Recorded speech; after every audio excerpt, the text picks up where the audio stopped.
नमस्कार। आज बात करते हैं भारत के उन सर्वोच्च सम्मानों की जो देश के सबसे असाधारण नागरिकों को दिए जाते हैं। हम जानेंगे इन पुरस्कारों और सम्मानों के बारे में। ये जानकारी सिर्फ दिलचस्प ही नहीं, बल्कि कॉम्पिटिटिव एग्जाम्स में अच्छे नंबर लाने के लिए भी बेहद जरूरी है।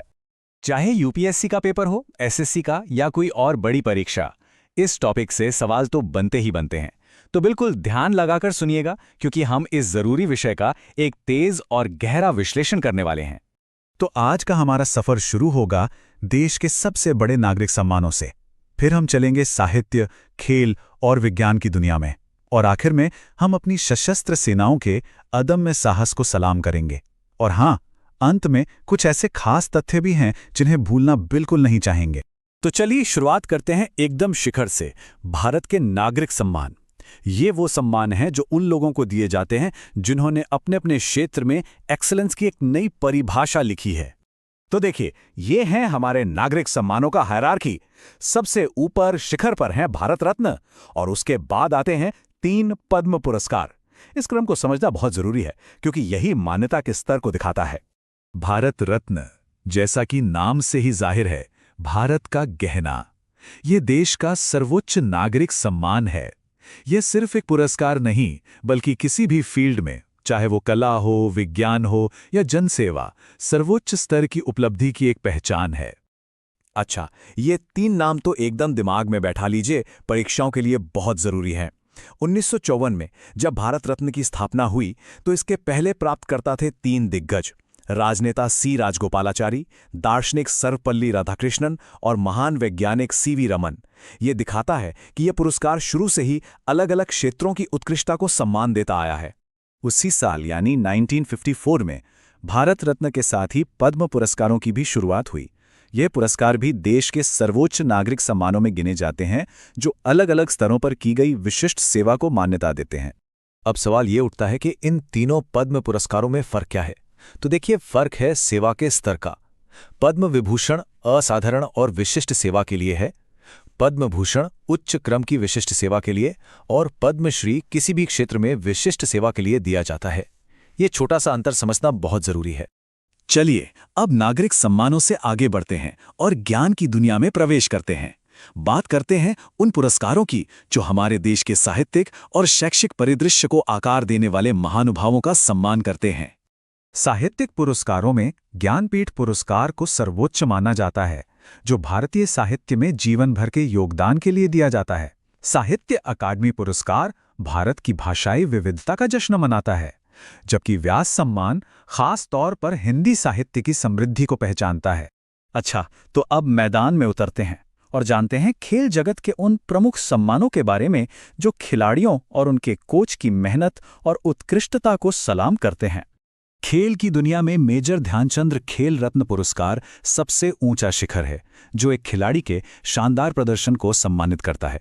अर्जुन पुरस्कार लगातार बेहतरीन प्रदर्शन करने वाले खिलाड़ियों को दिया जाता है, और द्रोणाचार्य पुरस्कार उन गुरुओं को सम्मानित करता है जो पर्दे के पीछे रहकर चैंपियंस तैयार करते हैं। हमारा अगला पड़ाव है कला और विज्ञान का क्षेत्र। आइए अब उन पुरस्कारों पर नजर डालें जो रचनात्मकता और नवाचार का उत्सव मनाते हैं। कला और विज्ञान की दुनिया में दादा साहब फाल्के पुरस्कार भारतीय सिनेमा में आजीवन योगदान के लिए सर्वोच्च सम्मान है। संगीत नाटक अकादमी पुरस्कार मंच पर प्रदर्शन कलाओं का सम्मान करता है, और शांति स्वरूप भटनागर पुरस्कार हमारे देश के सबसे प्रतिभाशाली वैज्ञानिकों की उपलब्धियों का जश्न मनाता है। अब हम बात करेंगे उन पुरस्कारों की जिनके पीछे अदम्य साहस और बलिदान की कहानियां हैं। बात करते हैं भारत के शौर्य पुरस्कारों की। शौर्य पुरस्कारों में एक बहुत ही महत्वपूर्ण अंतर है जिसे समझना जरूरी है। ये 2 तरह के होते हैं। एक जो युद्ध के दौरान दिए जाते हैं, जैसे परमवीर चक्र, महावीर चक्र और वीर चक्र, और दूसरे वो जो शांति काल में वीरता दिखाने के लिए दिए जाते हैं, जैसे अशोक चक्र, कीर्ति चक्र और शौर्य चक्र। ये अंतर परीक्षाओं के लिए बहुत अहम है। और ये हैं दोनों श्रेणियों के शिखर सम्मान। परमवीर चक्र युद्धकाल का सर्वोच्च सम्मान है, जिसके पहले विजेता थे मेजर सोमनाथ शर्मा। वहीं अशोक चक्र शांतिकाल का सर्वोच्च सम्मान है। कैप्टन विक्रम बत्रा, परमवीर चक्र के ये शब्द आज भी रोंगटे खड़े कर देते हैं, या तो मैं तिरंगा फहराकर वापस आऊंगा या फिर तिरंगे में लिपट कर वापस आऊंगा, लेकिन मैं वापस जरूर आऊंगा। ये शब्द हमारी सशस्त्र सेनाओं की निस्वार्थ प्रतिबद्धता की एक शक्तिशाली याद दिलाते हैं। चलिए अब फटाफट कुछ ऐसे खास तथ्यों पर नजर डालते हैं जो अक्सर परीक्षाओं में सीधे सीधे पूछ लिए जाते हैं। इसे एक रैपिड फायर रिवीजन राउंड समझिए। ठीक है, रैपिड फायर। याद रखिए, भारत रत्न के लिए जादुई संख्या है 3। एक साल में ज्यादा से ज्यादा 3 लोगों को। पद्म और भारत रत्न के लिए गणतंत्र दिवस बड़ा दिन है जब इनकी घोषणा होती है। शौर्य पुरस्कारों की घोषणा साल में 2 बार होती है। और हां, भारतीय सिनेमा की फर्स्ट लेडी देविका रानी 1969 में पहली दादा साहब फाल्के पुरस्कार विजेता थीं। इन तथ्यों को अच्छे से याद कर लीजिए। तो अब तक हमने जो कुछ भी सीखा है उसे परखने का समय आ गया है। चलिए पिछले सालों की एक परीक्षा से एक सवाल हल करते हैं। ये रहा सवाल यूपीएससी 2021 से। जरा ध्यान से इन तीनों स्टेटमेंट्स को पढ़िए। भारत रत्न और पद्म पुरस्कारों के बारे में है। याद रखिए, हमने इन सभी पॉइंट्स को अभी अभी कवर किया है। थोड़ा सोचिए कि कौन से कथन गलत हैं। और सही उत्तर है डी। हाँ, तीनों ही कथन गलत हैं।